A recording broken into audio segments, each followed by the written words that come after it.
Welcome to a new Ukraine war update. As the intro already showed, today's episode is one you don't want to miss. So let's waste no time and get right into it. First of all, it must be said that since the beginning of this year, significantly less combat footage has been published. This is primarily due to two factors. The first reason is that Ukraine is in the midst of a series of reportedly quite successful local counterattacks in the Zaporizhzhia region, where they are currently retaking a notable amount of ground. These operations are being carried out under a tight OPSEC regime. We'll get to why that is in a moment. The second has to do with the current nature of the front itself and the way the fighting there is being conducted right now.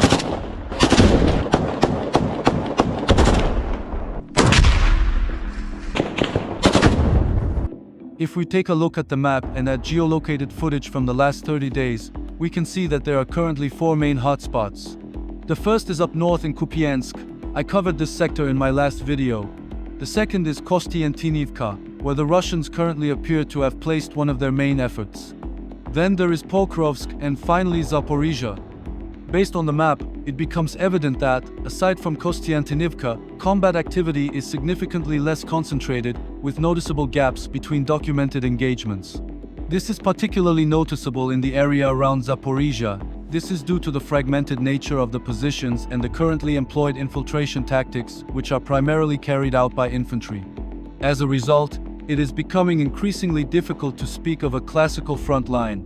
Instead, what has emerged is a drone and sensor-saturated kill zone that can extend up to 20 kilometers from the line of contact.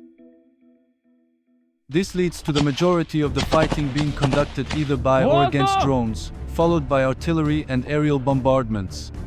How saturated the battlefield actually is with aerial bombs and drones is clearly illustrated here, where a Russian drone captures the intense bombardment of Ukrainian positions with FAB glide bombs, or here, where a Russian drone records an artillery shell narrowly missing a group of Ukrainian soldiers before crashing into them.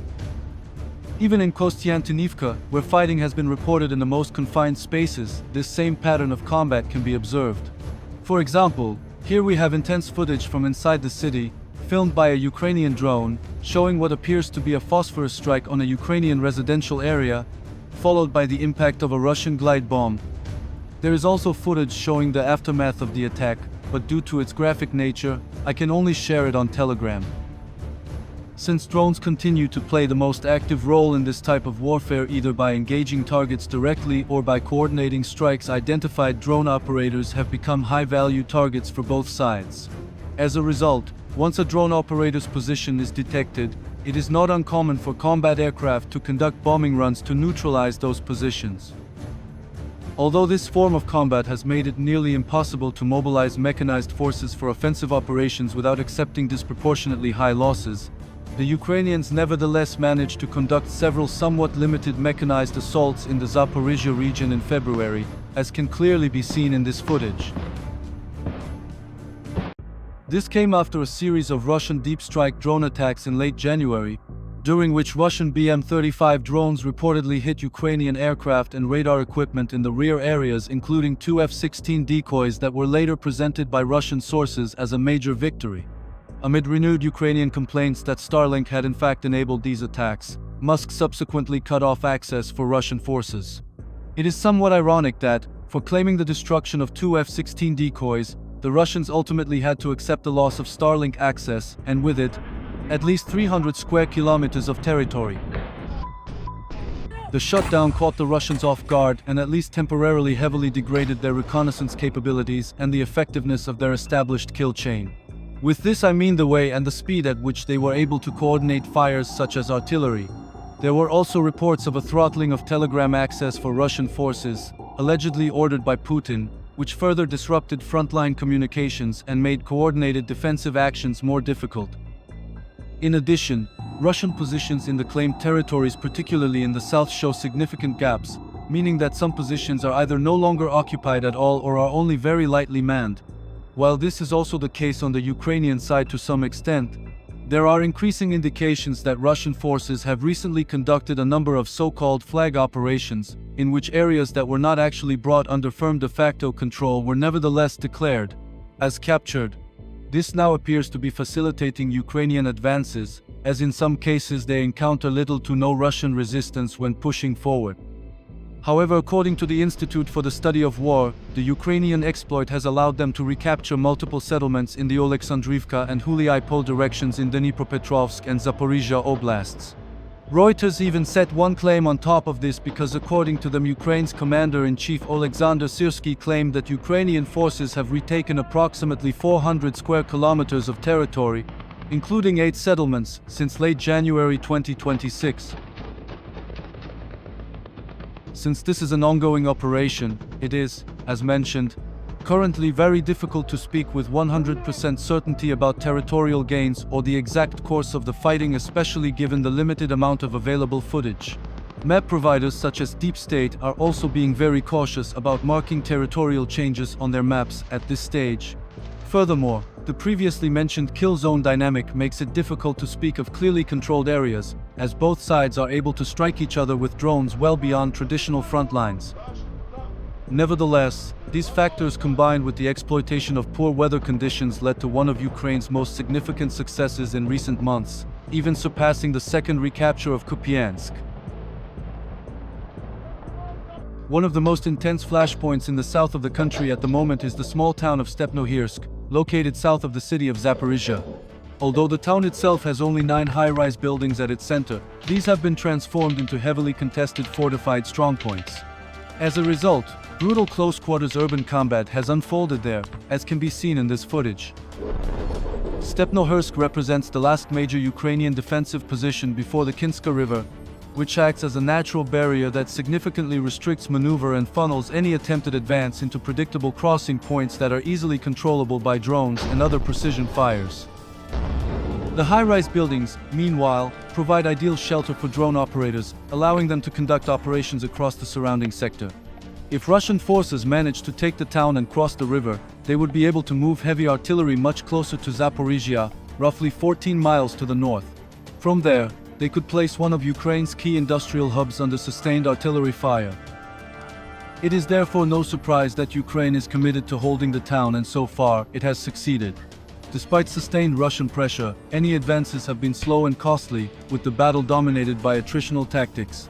Ukrainian sources claim that Russian casualty rates remain exceptionally high. Ukrainian commanders in that area even have claimed that the life expectancy of a newly mobilized Russian soldier in this sector may be as short as 12 minutes. Of course, it is hard to verify that. However, the shutdown of Starlink and the Ukrainian counterattacks in other parts of the Zaporizhzhia region should, at least for the moment, have brought some relief to the Ukrainian defenders. Still, according to the latest reports, fighting inside Stepnohirsk remains intense and ongoing. Strategically, the battle highlights 3 broader dynamics. First, the already mentioned erosion of traditional front lines. Control is increasingly fluid, with drones able to strike far beyond fixed positions, making the battlefield less clearly defined. Second, urban terrain acts as a force equalizer. Dense buildings reduce the advantage of superior numbers and make mechanized advances far more difficult. And third, both sides are relying on grinding, manpower-intensive tactics supported by drones and artillery, rather than the kind of sweeping armored breakthroughs seen earlier in the war. If you've watched this far, I just want to say thank you. You're the reason I do this. If you appreciate the time and effort I put into these videos and want to support the channel, please consider leaving a like and a comment with your thoughts on the analysis. Feel free to share the video as well, it really helps it reach more people. YouTube has recently changed its algorithm again, and my last 2 uploads didn't receive the impressions they usually do. That actually forces me to produce shorter videos, even though I invest a significant amount of time creating especially the longer updates and in-depth analyses, which often range from 30 to even 50 minutes. I think you've probably noticed that I don't just string random clips together and add superficial commentary like some of the copycat AI channels currently targeting me. I genuinely try to identify patterns and connect the dots between events in order to synthesize a broader operational picture for you. And now we come to a really intense, extreme close-quarters combat event captured by Ukrainian special forces in the Pokrovsk direction.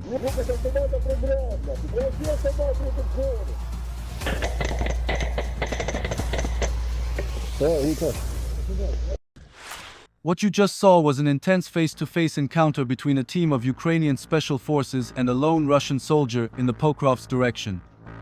This seemingly random encounter is another result of the porous front and the fact that Russia often sends individual soldiers, sometimes kilometers deep, through the so-called gray zone into Ukrainian territory either until they run into Ukrainian forces, as seen here, or until they find shelter to hide and slowly erode the Ukrainian lines from within.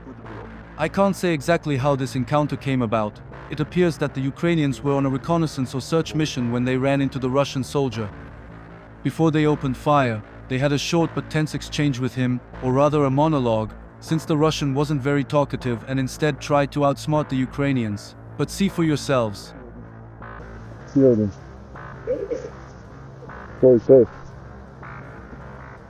А ну стой. Стой. Стой. Слово пусти. Ты откуда? Ты просто? Слово пусти. Руки с автомата, блядь. Руки с автомата припрямно. Ты провосил автомат, руки в живот. After the Russian soldier was repeatedly called upon to surrender, it seemed for a brief moment as if he was going to comply. However, this turned out to be a feint. The Russian soldier was neutralized and searched, after which his radio was confiscated. The Ukrainians then encountered a wounded soldier, who was evacuated with the help of an unmanned ground vehicle, another consequence of the current drone-saturated kill zone, where it is often too dangerous to deploy manned vehicles. Even UGVs are not safe from the dangers of the kill zone, as is clearly demonstrated here, when a Ukrainian UGV on a mission through no man's land is attacked by multiple drones and has to drive through artillery fire in order to reach its objective. However, these small remote-controlled vehicles are no longer used solely for evacuation or resupply missions. They are increasingly taking an active role in combat, as this example clearly shows. Here, an armed UGV engages a Russian soldier with its 50 caliber machine gun. And it does so quite effectively, as the Russian soldier is taken out by the fire. As always, I had to blur this footage for YouTube and can only share the unblurred version on Telegram. The link is in the description. These engagements are no longer isolated incidents. Here, we see a Ukrainian UGV ambushing two Russian soldiers, attacking them one after the other with its gun. Based on drone footage observing the Russians, at least one of them appears to have been eliminated, while the others seem to have been wounded. Once again, I ask for your understanding that the unedited footage can only be shown on Telegram. Better safe than sorry. How FPV drones are already capable of independently carrying out multiple tasks to achieve an objective is clearly demonstrated here. A Ukrainian FPV drone first blows an opening into a building, followed by a second drone that exploits the breach and flies inside the structure to destroy Russian equipment. This layered drone employment most likely unfolded in 4 steps: first reconnaissance and target confirmation, then breaching, followed by exploitation and strike, and finally battle damage assessment, clearly visible in the follow-up drone footage.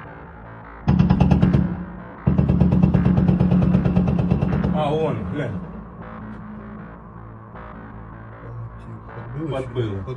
Подбыло.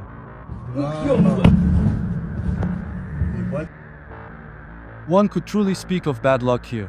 This drone feed footage from a Ukrainian FPV shows the kamikaze aircraft pursuing a Russian ATV, which is hit at the exact moment it drives over a small bump and briefly lifts off the ground, resulting in a mid-air impact by the drone.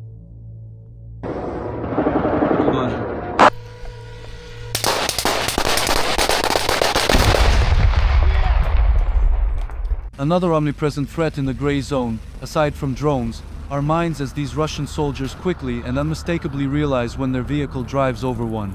Some have suggested it may have been a drone strike, but personally, I believe it was more likely a mine. Of course, I could be mistaken.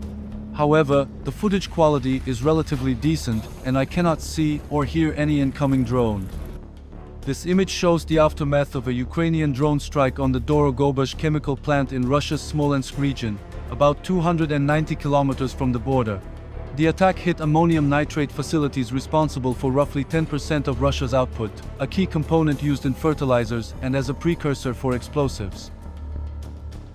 This has to be one of the most fascinating things I've seen from the war in Ukraine in quite a while, because what is shown here is nothing less than the ongoing air war over Ukraine visible from space. The footage was uploaded by the YouTube channel Astronauticast. It was part of an ISS time-lapse showing a flight from Brazil to Russia. As the station passed over Kyiv, these impressive images were captured. From the looks of it, it appears to show a mix of Russian missile activity and Ukrainian air defense systems at work. Credit goes to Kimia Yui, who set up the camera, and to Riccardo Rossi, who provided the original time-lapse, as well as to NASA as a whole for supplying the raw images. What this air war looks like from the perspective of Ukrainian defenders in the air is shown here.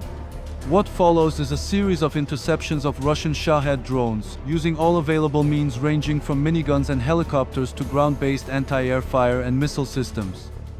It's crazy to see the contrast between how it looks from space and how it actually feels in the middle of it. These Shahed drones are often deployed in large numbers alongside incoming missiles to oversaturate Ukrainian air defenses and gradually drain their resources, whether in terms of ammunition or manpower. On the ground, it's a constant battle of detection, interception, and survival. The Shahed drones play a central role in this. According to an analytical review of official Ukrainian data, over 54,000 Shahed-type UAVs were launched by Russia in 2025 alone, including roughly 32,200 classified as strike drones, as opposed to decoys, with individual mass attacks ranging from dozens to more than 800 drones at once. More recent monthly reporting by the Ukrainian Air Force also shows that thousands of drones are still being used in aerial campaigns. For example, in December Russia deployed more than 5,100 drones, with the majority being long-range Geren-2 types. Regarding interception, Ukrainian air defenses have been actively engaging these drone swarms.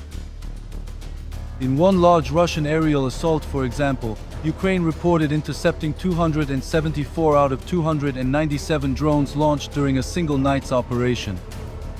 Despite the fact that these drones heavily deplete and strain Ukraine's air defense resources, they also play a significant role in the psychological warfare Russia is waging against the Ukrainian population. Shahed-type drones are not only weapons of physical destruction, but also instruments of sustained psychological pressure. Their slow speed and distinctive engine noise often keep cities under air raid alerts for hours. Even when intercepted, the constant threat forces civilians into shelters, disrupts daily life, and creates a persistent atmosphere of uncertainty and fatigue.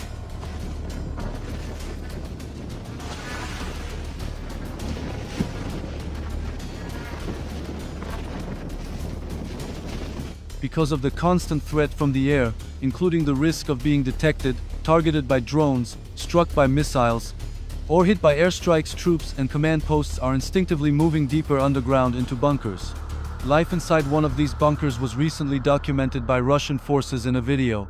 What struck me most was the stark contrast between higher-level headquarters elements which, in this case, even featured their own pool and sauna, and the average Russian infantryman on the front line. Thanks to the page War Translated, we even have a translation of what was said in the clip. So, welcome to a new episode of MTV Cribs, Ukraine War Edition. Вот совершенно уникальное место. По этим туннелям подземного командного пункта на УАЗике можно ездить. Да что там на УАЗике? Здесь танки легко пройдут. В группировке «Восток» 36-ю бригаду в шутку называют метростроевской. Километры тоннелей нарыли. Тут и подземная молельная комната, и православный храм, и буддийский датсан. Наши бойцы из Бурятии отмечали здесь бурятский Новый год. Сагал. Обычно гостей поражает фонтан с попугайчиками, сауна и бассейн.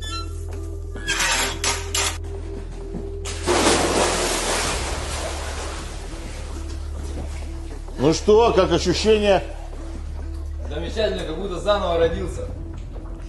И что, позавидуют на гражданке. Ну да. Все это на территории обогатительной фабрики и одной из угольных шахт. Это было прорыто, но мы еще углубились еще ниже, чтобы было уже совсем, так сказать, безопасно. Вверху сколько метров?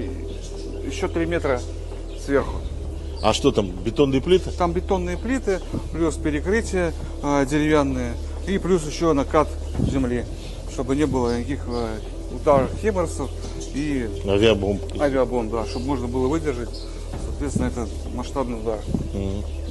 В сердце подземного командного пункта ситуационный центр с десятками мониторов, на которые в онлайн-режиме передается картинка с дронов разведчиков и ударных коптеров.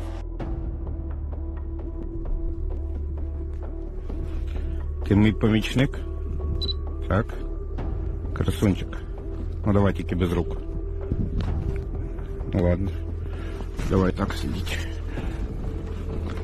Мені тільки трішки погано видно.